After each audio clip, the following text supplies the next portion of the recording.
If I came to you and you didn't know anything about trees or plants or anything like that, and I brought to you a banana, and I said, make a banana. Now, you know that if you want to get a banana, what do? You plant a banana tree, right? Now, that's obvious. But many people treat it a little bit like this. This isn't a perfect analogy, forgive me, but this is what I thought of. If you want to make a cake, what do? You follow a recipe. You get the ingredients. You put the ingredients together. You stir them up. You follow the directions. You put it in for a certain amount of time in the oven, and it comes out as a whatever. Okay? Some of you are phenomenal bakers. The only thing I've ever baked in my life was a chocolate chip cookie.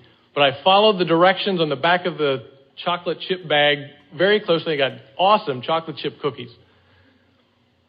But what would be the result if you tried to think that way in relation to producing a banana? You would analyze the banana and say, what's in this banana? And I would say, well, I need to go get those things. I need to put them together somehow.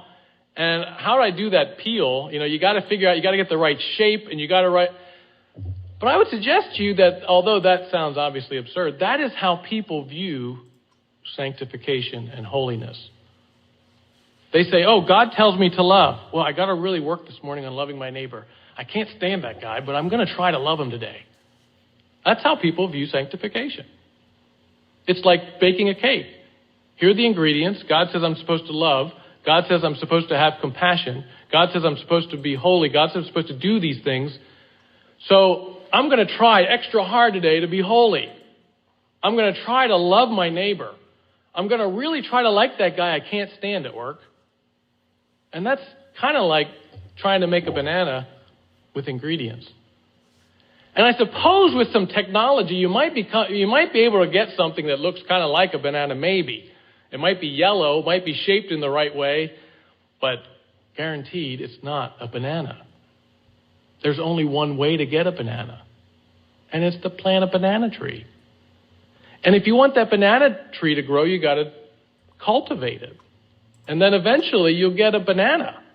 There's no other way to get a banana.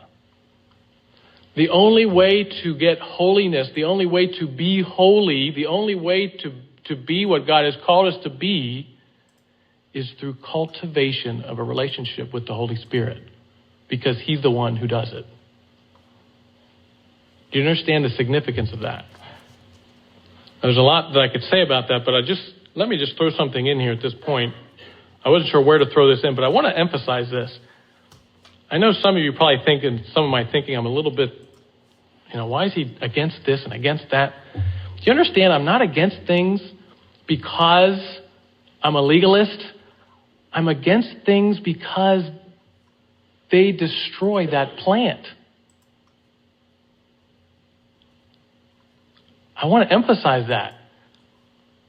If you want to know why I'm so opposed to this concept of Christian liberty as it has been taught, it is because it has deceived Christians into thinking that they're cultivating when they're actually pouring poison on the plant.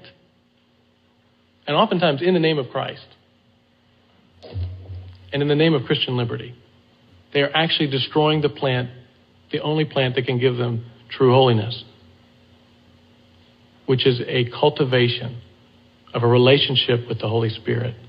And it involves every single issue in your life.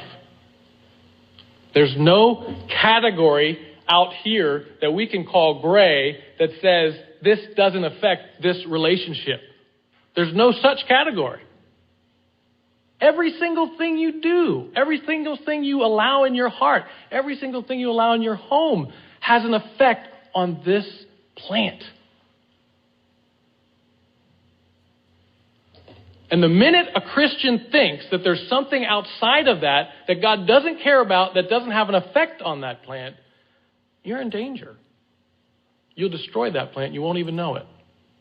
And you will be reduced to some form of moralism. And moralism is simply the idea that somehow Christianity can be reduced to some moral code. It may be high, it may be low, it may be in the middle. It may be higher than your neighbors, lower than your neighbors, but eventually it comes down to a moral code. I do this, this, and this. I don't do this, this, and this. And even people in license follow that thinking. Their code's much lower. But that's not holiness at any level.